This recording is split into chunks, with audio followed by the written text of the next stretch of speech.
Hello ladies and gentlemen, this is Malikicowtipper, going to bring you another game of StarCraft 2, and today my opponent will be Amaterasu. So we have kind of a new take on the name Amateur, as I suppose, so loading up the map.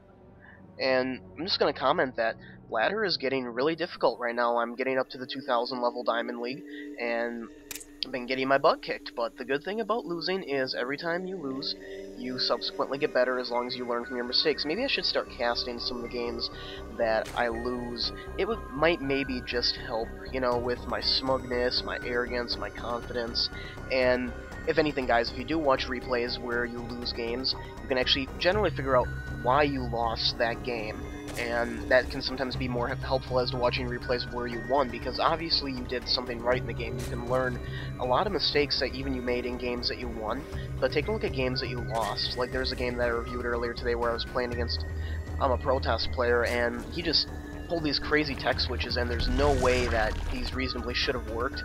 I mean, he went from trying to cannon me out, to tech to Void Ray, tech to charge lots, and then tech to Colossi, and this entire time I'm sitting in my base too afraid to expand because of the Void Rays when I had half a dozen Hydras, when I could have just sent out one Overlord. I had speed, and saw, oh hey, guess what, he hasn't made any more Void Rays, he's got like 5 Zealots on the ground, and he's right now just trying to tech up. So I could have totally pushed him in one, but you know what, that's game. So let's get back into this game right here. We can see that Amaterasu decided to go for a very interesting extractor trick over to pool combination. Now this allows you to get out of pool pretty quickly. What it does is it allows you to delay the initial Overlord that you have to build, therefore allowing you to continue to harvest more and get that extra money that you would normally use on the Overlord going right to your spawning pool.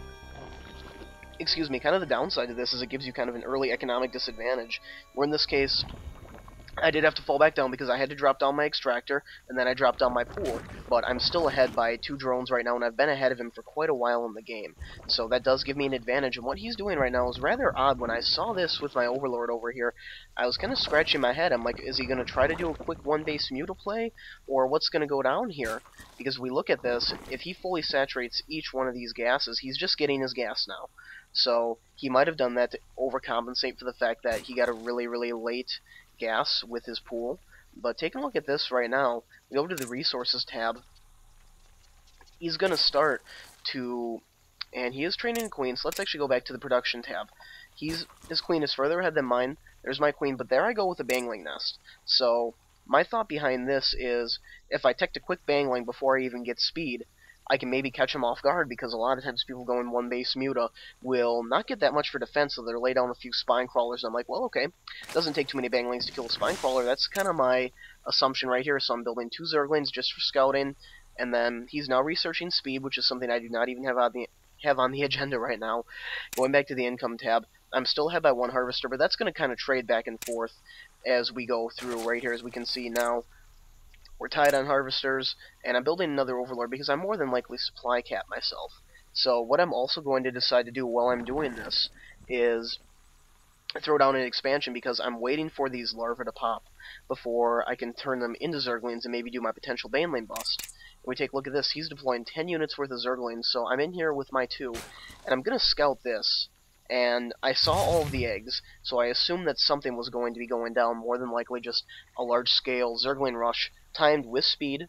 And this is something that I've seen a lot of on ZvZ, is that you, very quickly speaking, get up to a good enough economy, which he's definitely hit that right now. He's actually pulled off that gas, so that was definitely just to get, you know, gas quicker for speed. And now that he's got, you know, some extra minerals, he's going to start pumping Zerglings. And my response is to also pump Zerglings, but to start morphing some Banelings as well. I mean, I made these guys for a reason. There's 2 scouting Zerglings. There goes his speed, so these guys are coming over here really, really quick. I probably have enough Zerglings to outright deal with it, but 1 Bangling is kind of like a force multiplier, where it's just going to destroy this entire group, and right there, boom, all dead.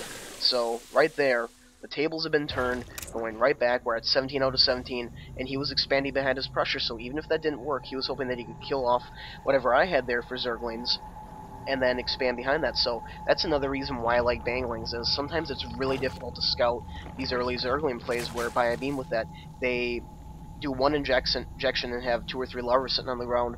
All of a sudden there's a lot of early game Zerglings on the ground. and that can be incredibly difficult to deal with. My speed is now done, and I've got 3 units worth of banglings right here, and I've got a small little group of zerglings. So there we go, just banglings. Amazing. I love the little guys. He does not cancel his extractor. Oh, that bangling definitely did not need to do that.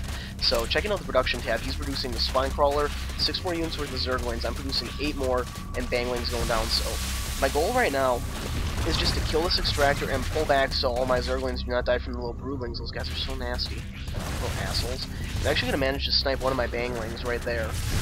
But there we go. And I'm actually going to be able to pick off one of his early game queens, which definitely a nice pickup whenever you can grab these queens, because that's just all larva that he is not getting. So 12 and 12 for zerglings, and he's got that spine right there, which I really don't just want to throw my zerglings at the spine because it's just not a good way to go about that.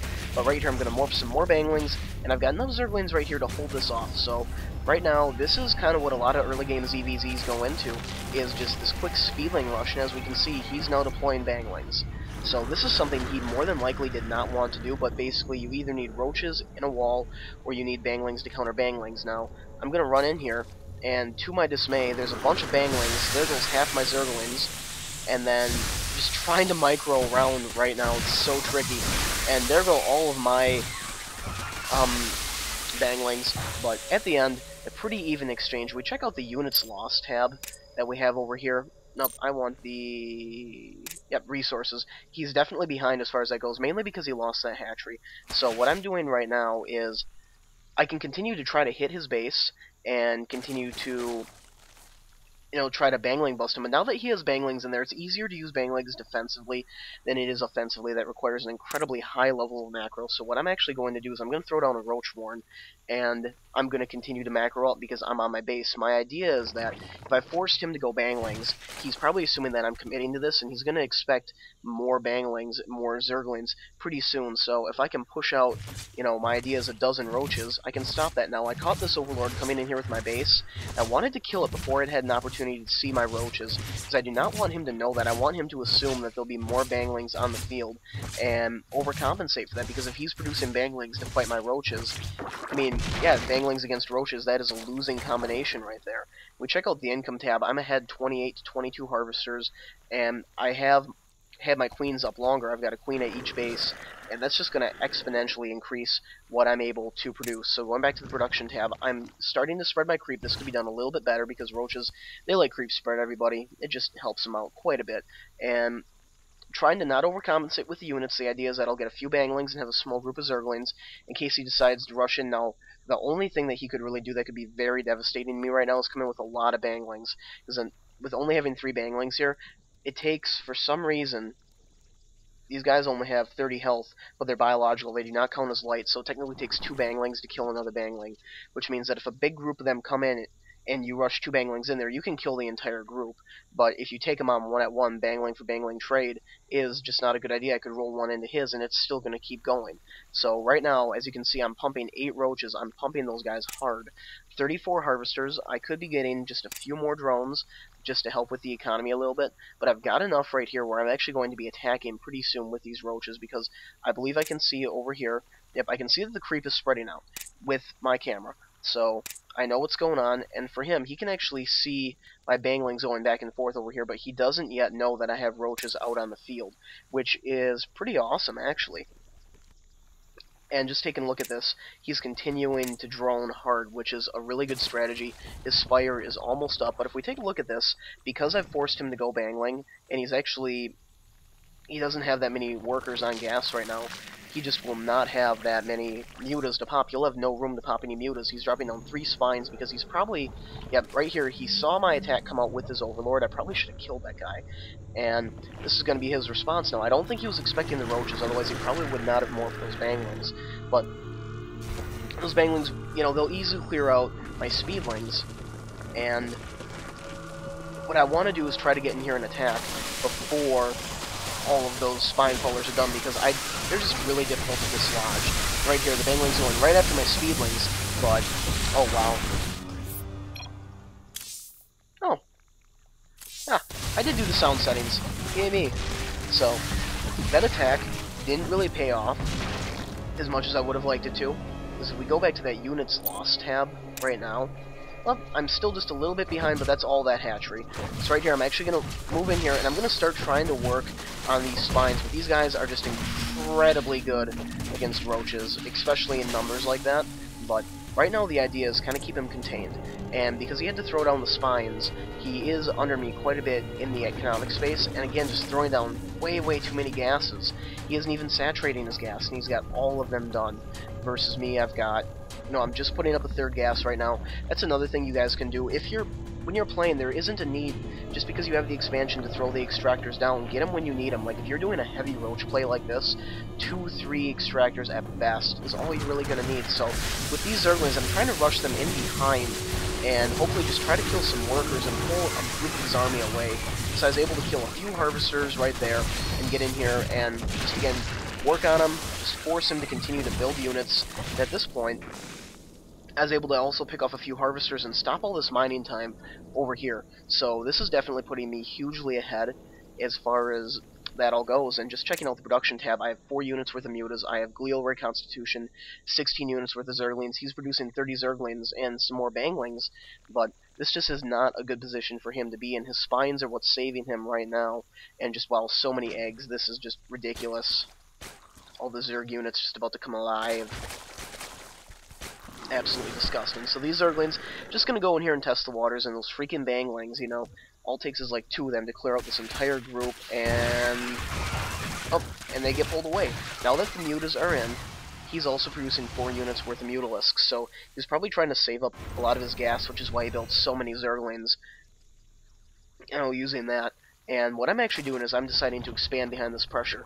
I have scouted the map, and I'm pretty confident that he has not expanded aside from these far out locations, but again, I'm confident that that expansion is not taken. So if I take this expansion, I can solidify my lead. And I'm just going in here, I'm testing the waters, picking off a bangling, and seeing that he's got 4 units worth of mutas and a queen. I really do not want to commit my 5 mutas to that, although I could probably snipe this queen right out there in the open. But I'm going to wait for more mutas, more zerglings, and just try to build up a bigger force in him. He has +1 armor going down for the mutas. That could be incredibly devastating, just because it does such a good job countering the bounce that a lot of mutas have. And now I'm starting to produce more drones, because I just want to make sure that I'm staying ahead economically, and that's actually just to get gas down, because I'm going to need it for mutas. I really could use some more harvesters down here on these minerals. But if we take a look at the army tab right now, I am significantly ahead of him. I've got a 20+ food lead right now, almost 30, and that's just because I've been able to get up a good economy. But if we take a look at this, he knows that he held me off for a second, so he decided to drone up. I'm going to move in here with my Zerglings, and was able to separate his army, get a lot of his banglings out of there, and just having more mutas and having some roaches on the ground is what's really going to win me this particular fight. As the roaches and the Zerglings in combination can do pretty decent against the spines, and now that these Zerglings are in there, they're just working over the harvesters. There's nothing they can do to stop it. When it comes down to Zerg versus Zerg, if the enemy has more mutas than you and you do not have enough AA to stop it, you know, it almost doesn't pay to deploy them anymore. You need to find something else to do. And Amaterasu calls game right there. He leaves, and that is today's ZvZ for you guys. So the reason why I like this one is it was a longer, played-out ZvZ, where so many of these games will end within 5 minutes just because, oh, I had 5 more speedlings than you, I killed yours, and I got to your workers before your reinforcements could pop. Haha, GG. This one held off a little bit longer, and I think it can kind of go into some tech strategies that you can use, and that you can use to kind of fake them out. Like, I almost always get banglings in Zerg versus Zerg, and I'll choose to do that over roaches, and my reason behind that is early roach play can be beat by mass speedlings. Unless you get enough roaches to really make that push count, like if you try to push out with, say, 7 to 10 roaches, they can deploy enough speedlings, and I've done this in many games, to stop that push. Then you find yourself out gas, out minerals, and then you have speedlings in your base before you know it, unless you have, you know, 2 or 3 spine crawlers well placed. So the banglings allow you to take out Zerg versus Zerg, speedling pressure with, you know, very little resistance. And then if you don't need to use the banglings, you know what? Whatever. If he transitions into Roach Hydra, you might find a use for him later on in the game. So thank you very much for watching. This is Malikicowtipper signing out.